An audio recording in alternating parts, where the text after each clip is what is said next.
Grabe guys, tagal natin walang ride. Tingin ko halos isang buwan din. Miss ko tong si ADV ah. Teka, kabit muna natin tong Ayochi.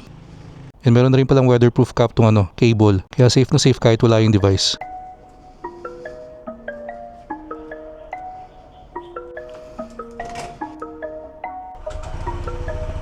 Sa tagal natin walang upload dito sa YouTube, hindi ko alam kung marunong pa ako mag-motovlog. So para doon sa mga nagtataka kung ba't matagal tayong walang upload dito sa YouTube, kababalik lang kasi namin galing sa family vacation. 2 linggo yun. Actually last week pa kami nakauwing Pinas pero ngayon lang ako nakapagmotor. And siguro 1 week before ng trip namin, hindi na yun ako nakapagmotor nun eh. Kasi busy na sa preparations. Tapos traffic agad bumungad sa atin, no? Pero seriously, ewan ko kung human nature yun o kung sa akin lang. Pero pag nawala sa sistema mo yung isang bagay, parang ang hirap ibalik. Parang back to square one ka ulit. Kasi before natigil yung uploads ko, consistent naman ako eh. 2 to 3 uploads per week. Ewan ko ba? Tinatamaan yata tayo ng burnout. Kasi nung nag-start ako ng mag-YouTube, talagang ang pinaka-goal ko is magkaroon ng silver play button. So makakuha ng 100,000 subscribers. Kaya siguro pag tinitingnan ko yung trend ko ngayon, yung progress, gumagalaw naman, pero parang parang napakatagal pa nung silver play button. Parang may time siguro, just being honest may mga times na naiisip mo, worth it pa bang habulin yung goal mo na yun? Or invest mo na lang yung oras mo sa ibang goal? Pero knowing myself, habulin ko naman yung goal na yun. Siguro talagang mababa lang ang motivation level natin ngayon. Ay, kakaumay itong traffic. Ito kasing kalsada na to ginagawa. Actually hindi naman sira to eh. Hindi ko lang kung ba't ginagawa. Ay nako. Pero mukhang alam naman natin lahat ang sagot dyan. Sabi ko nung inumpisa ko tong channel na to, siguro if merong 2 things na ayokong pag-usapan or gawing topic, yun yung politics tsaka religion. Kumbaga para iwas conflict lang, di ba? Gusto ko kasi sa channel natin chill lang, positive vibes. Pero siguro exception tong topic na to. No, I'm sure alam niyo naman lahat yung ngayon, hot topic sa bansa natin, yung corruption. Siguro ang personal take ko dun, open secret naman na may corruption sa atin. Kumbaga alam nating lahat yan. Kumbaga nangyayari na nga lang sa atin, parang choose the lesser evil na lang. Kasi alam mong there's always gonna be corruption. Pero nung lumalabas yung details ngayon, yung nakikita mo kung gaano pala kalaki yung kinokorrupt or nananakaw sa pera ng bansa natin from our taxes, most of it, nakakapanghina. Parang di mo naman ako magalit, nakakapanghina nila ako. Yun yung naramdaman ko. Lalo doon sa mga lumalaban ng patas, nagpapakahirap ka, di ba, para kumita. Kasi hindi lang pala milyon ang kinukurakot, billion, billion. Ibang level of disappointment yung nararamdaman ko. And I'm sure hindi lang naman ako, panigurado most if not all Filipinos na lumalaban ng patas, talagang ganun din yung nararamdaman. And ang nakakalungkot dun guys, itong topic ngayon yung flood control pa lang guys may nabasa nga ako, pa lang yan, tip of the iceberg. Dahil sa dami ng proyekto, di ba, as in sobrang dami pa. Kumbaga isang subject or isang segment pa lang yung flood control. Napakalaki pala ng perang nawawala sa atin. And another realization is napakayaman pala ng Pilipinas dapat, no? Kung napupunta sa tama yung pondo, kayang-kaya natin sobay sa mga sa ibang bansa. So ang tanong dyan, may pag-asa pa ba? Pero kanya-kanya tayong opinion pagdating dyan. And hindi naman sa nagiging negative or downer, pero ako ewan ko. For me, masyado nang deep-rooted yung corruption sa atin. Yung contractors, DPWH. For me, pa yan? Small fish lang yan. Parang nagiging na ngayon, scapegoat. Nakakapanlumo talaga, Pag tinignan mo yung BIR form mo yung tax na binabayaran mo taon-taon, tapos pinangpopondo lang pala ng luxury ng mangilan-ngilan. Nakakapanghina So tara guys, change topic na tayo. Nilabas ko lang naman yung saloobin ko doon, pero ang hirap pag-usapan ng matagal. Nakaka-depress So going back pala doon sa kung bakit tayo matagal walang upload. So sabi ko nga, nag-travel kami, family vacation, 2 linggo, mahigit. Pero before ko ikwento yung detalye, big shoutout pala muna sa Insta360. Kasi pinahiram nila tayo ng X5 camera na ginamit natin doon sa trip. Hindi ko pa nga lang na umpisa mag-edit. Talagang wala pa ako sa wisyo. Napuno natin 3 memory card doon. Dalawang 256 gig tsaka isang 128. Kaya matagal-tagal na edit rin siguro ang gagawin natin doon. Papakabit boss, sticker. Teka lang guys bago natin ituloy ang kwentuhan, may dadaanan lang ako dito. Papa-update lang natin tong sticker na ADV.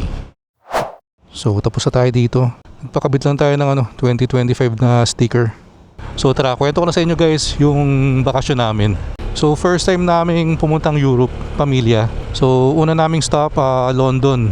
Ang nagulat ako sa Europe, sobrang haba pala ng daytime nila dun. Like for example sa London, mag-aalas 8 na ng gabi, mataas pa yung araw. Pero yung sunrise nila normal pa rin naman So talaga mahaba yung mahaba yung daytime. Ako naman kasi di ako mahilig masyadong mag-travel. Pero yung mag-iina ko talaga yun, passion nila mag-travel. Pero nagustuhan ko doon sa London, yung Tower of London. Actually buong London nagustuhan ko, very historical, parang rich in history. May mga castle pa. Pero yung Tower of London talagang yun yung pinaka-favorite ko. Parang doon kasi nangyari real life na Game of Thrones. Research na lang yun, Tower of London. Kaya dami rin magandang lugar doon. Yung Big Ben. Baka may mamiss out ako Kahit mag-ikot-ikot ka lang doon, talagang mawawaw ka Parang binalik ka sa olden times. Yun parang Game of Thrones. Then after naman ng London, nag-train kami papuntang Paris naman. Siyempre pag Paris naman, alam nyo na yun, matik na yun. Eiffel Tower, di ba? Pero rich in history rin yun, yung Paris. Iba yung mararamdaman mo pag nandun ka. Siyempre pinunda din namin yung Notre Dame doon. May mga mamimiss out ako Hindi ko maalala lahat. Pero pala, yung sa Paris, yung mga arc. Kalimutan yung tawag doon sa arc na yun. Arc de Triomphe yata.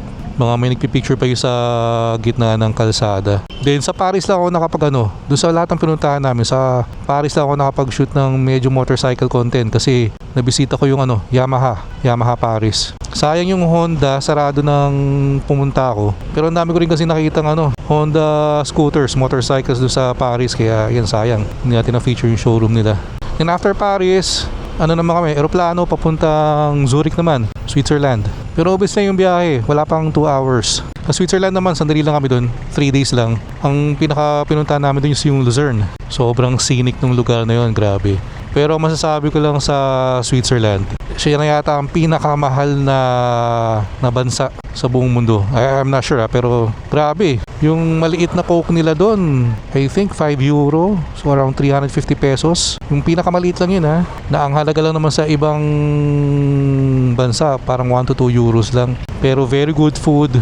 Pala sa unang 3 destinations namin, yung London, Paris, Switzerland. Mainit. I think summer yata. Pero malamig naman yung hangin.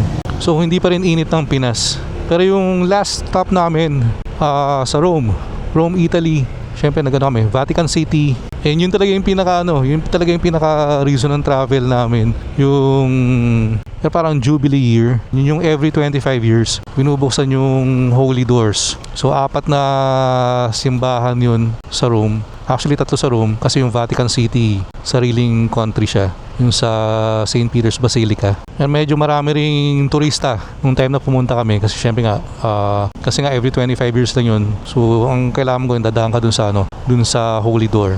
Abangan nyo lang guys yung travel vlog ko nung trip namin. Hopefully makagawa ako ng educational na travel vlog.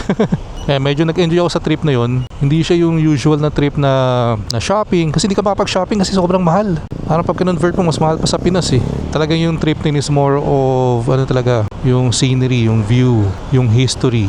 Pero sa Rome pala guys, ibang level yung init. Laki ng initim ko. Tataka ako, magkakalapit lang naman yung pag tinignan mo sa mapa Yung London, Paris, Switzerland, Rome. Pero grabe, ang layo ng init sa Rome. Pero sa Rome kahit sobrang init talagang iba yung mararamdaman mo. Yung mga simbahan na mapupuntahan mo, yung alam mong ilang centuries na, baka nga iba 1,000 years pa. Yung sa Vatican Museum, grabe yung mga makikita mo doon. Yung mga lumang sculpture, mga painting, sobrang rich in history. Iba yung mararamdaman mo pag nandun ka. Isa yun siguro sa mga lugar na gusto mong balikan, pero pag medyo mas malamig yung panahon, malamig yung klima, ayokong bumalik doon ng summer. Pero nakakatuwa lang kasi hindi ako mahilig magbasa ng libro. Pero yung ilan sa mga librong binasa ko is yung mga puro Dan Brown. Yung Robert Langdon series. Yung Da Vinci Code, Angels and Demons, tas naging movie, di ba? Tom Hanks. So yung sa Angels and Demons, yung setting nun yung Rome. Parang yung mga nandun sa movie, napuntahan namin eh. Talagang nakakatuwa lang. Hindi ko pa rin nabanggit yung sa Paris pala yung The Louvre. Although hindi kami pumasok, pero grabe yung pakiramdam pag nandun ko sa area na yun. Kita mo yung malaking pyramid. And going back nung pala sa sa Vatican City. Iba yung pakiramdam pag nasa St. Peter's Square ka. Nakikita mo lang lagi sa videos pero nandun ka. Pero dapat pala guys pag mag-Europe kayo, doble ingat kayo kasi medyo rampant na. Sobrang talamak na yung dun, pickpocketing tsaka mga scams. So medyo notorious na sila. Kaya doble ingat kami nung nandun kami. So yun lang muna siguro sa mga naalala ko. Pero again, sa mga interesado doon, sa mga mahilig sa mga historical places, abangan nyo yung natin doon, yung travel vlog. Miss ko nang dumaan dito Tagal ko na rin hindi nakakatakbo. Ito yung usual na running route dito sa Alabang. Ito yung tinatawag ko na na big loop. Malaki to. Parang almost 2 kilometers yata yan. Isang loop. Pero merong smaller loop pa dun. Kaso bawal pumasok ang sasakyan Tayo natin pumasok. Hindi ako sigurado eh. So sa mga gustong mag-umpisang tumakbo, nagbabalak start ng running era nila, check out yung mga spot na papakita natin. Itong smaller loop na papakita ko sa inyo, from experience sakto 1 kilometer to, isang ikot. So dito ang start guys. Dito marami ka talaga makikita mga nag-exercise, mga nagpa-practice ng sayaw, yan. Marami ka rin makikita dito, nagbabike. So sakto yan hanggang dun sa iniikutan ko 500 meters kaya pabalik yun 1 kilometer.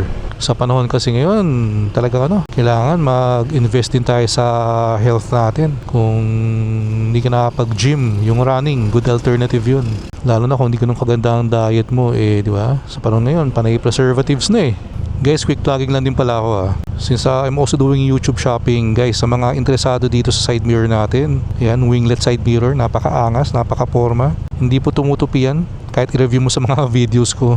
Yan, maganda rin ang visibility, 4 fingers yan, kaya legit naman, hindi ka sisitahin dyan. So ilalagay ko na lang yung link dito sa video sa mga interesado dito. Actually, mga nakikita nyo dito sa motor diba, itong brake reservoir cover, itong telesin mount natin, itong windshield na napaka-sporty, napaka-angas. Ililink natin yan dito sa video para syempre of course sa mga bibili through my link, may konti tayong ma-earn doon na komisyon. Pero sana sa mga contrip nyo naman itong nakikita nyo sa motor natin na nandito sa video, doon na kayo bumili gamit yung links ko bilang bilang suporta sa channel. Yun, maraming salamat guys. And syempre sa mga interesado sa Ayochi, meron tayong special 25% discount hanggang September 21. So sa mga interested, PM nyo lang ako para ma-send ko sa inyo yung link and discount code ko. Pero lagay ko na rin sa pin comments para makita nyo agad. Grabe, September pa lang pero napaka-traffic na ulit. Ang nakakatakot dyan guys, pag nag-combine yung bare months, tapos yung mga ginagawang kalsada na hindi naman sira. Good luck sa holiday traffic sa atin. Nakakalungkot lang ngayon guys, panay ulan. And parang sobrang lala na ng baha sa atin Yung mga lugar na dating hindi naman binabaha, nakakagulat, binabaha na ngayon. And yung mga talagang notorious na bahain na lugar, mas lalo pang lumala Tapos malalaman mo, di ba, mayroon namang sanang pondo para ma-address. Kung di man ma-address, ma-lessen yung impact ng pagbabaha. Ay nako.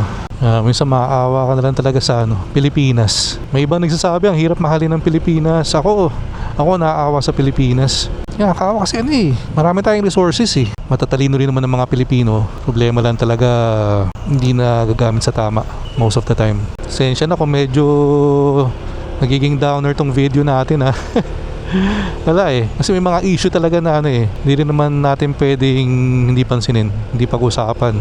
Lakas ng hangin Feeling ko bubuhos tong ulan anytime. And din pala sa para clothing, para sa napakaangas natin na riding shirt. Air cool to kaya napaka-presko. And guys, plug ko na rin pala tong channel natin. Doon sa mga hindi pa nakasubscribe, please click the subscribe button below. And please like and share the video. Laking bagay para sa akin yan. Salamat. Guys, sa mga makakapanood pala nitong video na to, favor naman, pa-comment naman kung anong take nyo sa nangyayari sa Pilipinas ngayon. Kung sa tingin nyo ba may pag-asa pa or hopeless na ba? Or kung meron kayong mga request na content din para, namimiss ko na rin gumawa ng test ride videos Yung mga nag-review tayo ng motor. Isa yun sa mga bagay kasi na nag-enjoy akong gawin, yung nagbabasa ng comments, sumasagot. So sa mga sumama sa kwentuhan natin today, Again, maraming salamat sa inyo. And kita-kita sa next video. Ingat kayo lahat palagi. Always ride safe. Peace out.